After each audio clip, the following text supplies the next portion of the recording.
As February 2026 begins, the WNBA faces a critical inflection point. With a 98% strike authorization from the players and the 30th anniversary season scheduled for May, negotiations in New York are currently stalled. While the Players Association attempts to project a united front, the emergence of Caitlin Clark as a multi-million-dollar entity has introduced a significant complication into the labor dispute.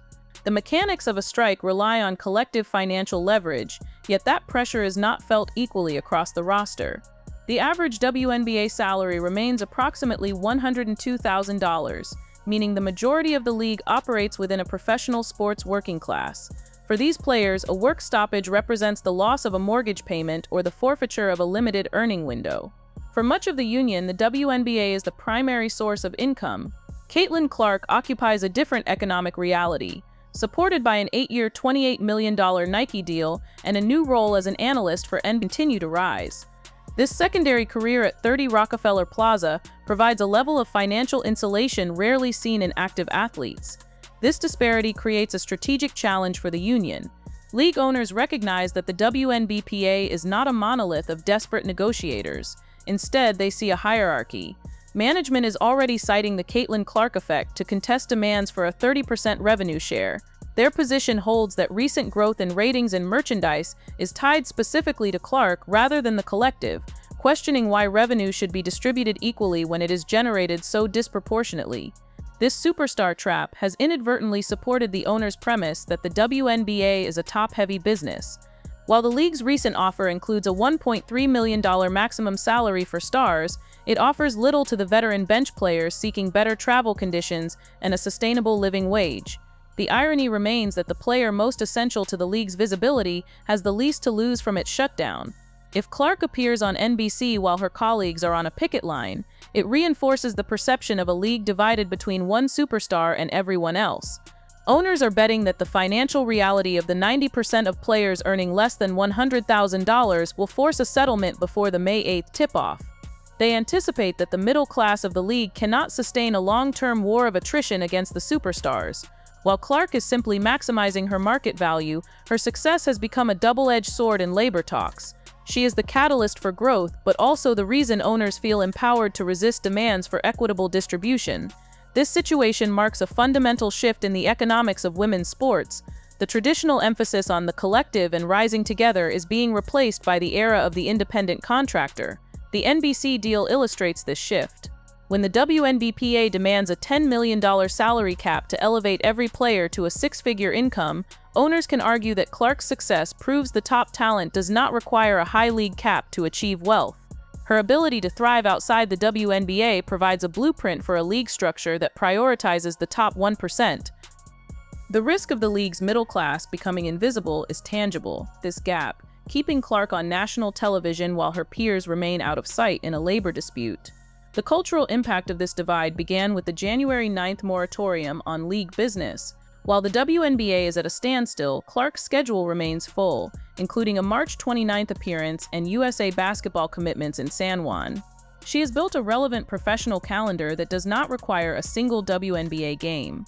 The WNBA is now confronting a crisis similar to the one the NBA faced in the 1990s with Michael Jordan, but complicated by modern media evolution. Capping Clark's earnings to protect the collective could alienate the league's most marketable asset, yet allowing her to operate in a separate economic universe threatens the union's cohesion. Her debut on the NBC broadcast alongside Carmelo Anthony and Tracy McGrady is more than a media milestone. It is a test of the league's new reality. As NBC begins its NBA coverage, the divide within the WNBA has become a factor that can no longer be ignored. The current labor impasse is built on a fundamental disagreement regarding the definition of revenue. The Women's National Basketball Players Association is advocating for a model based on 30% of gross revenue, a system designed to ensure players benefit directly from every dollar that enters the league. Au contrast, the WNBA has proposed a model tied to net revenue, the profit remaining after operating expenses are deducted. The league's offer suggests a 70% share of net revenue, which sounds substantial but according to union analysts, amounts to less than 15% of the total gross. This technical distinction is the primary reason negotiations moved into a status quo period after the January 9th deadline. The status quo designation is a specific labor term. It means that while the previous collective bargaining agreement has technically expired, its terms remain the default operating manual. However, unlike a formal extension, this period offers no legal protection against a sudden work stoppage. This provides the window to initiate the authorized strike. For the owners, it allows for a lockout, which would immediately bar players from team facilities and suspend all health and insurance benefits. The financial stakes of this specific negotiation are unprecedented in the 30-year history of the league. Under the existing CBA, the supermax salary for elite veterans was capped at approximately $249,000. The league's most recent proposal suggests a dramatic shift, with a base maximum salary of $1 million that could reach $1.3 million through revenue sharing. Over the life of a new agreement, some players could see total compensation packages nearing $2 million. While these figures represent a 400% increase for the league's top tier, they have not been enough to secure a deal. The union's resistance suggests that the players no longer view these raises as a concession from management, but as a long-overdue market correction.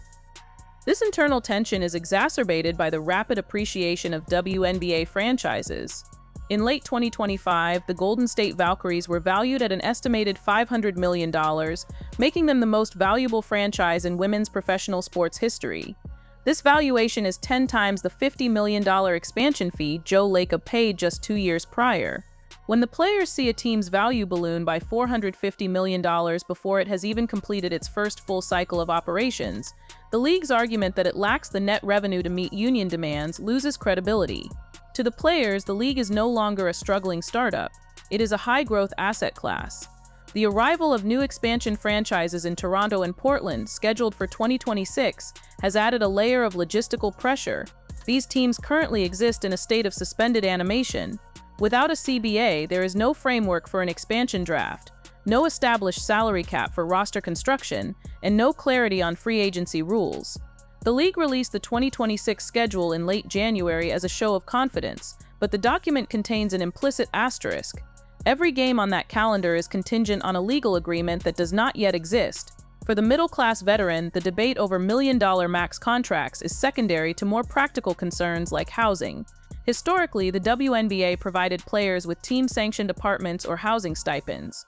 As salaries rise, the league has reportedly proposed phasing out these benefits, arguing that players earning six figures should manage their own living expenses. The union has pushed back, noting that in high-cost markets like San Francisco, New York, and Seattle, a $78,000 rookie salary qualifies as low income. Eliminating housing benefits would effectively negate the salary increases for a significant portion of the workforce. The external market for women's basketball talent has also evolved, providing players with alternatives that didn't exist during previous labor disputes.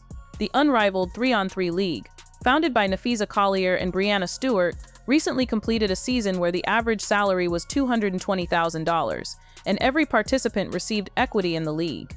This model has proven that the Caitlin Clark effect is a rising tide for the entire sport, not just the WNBA.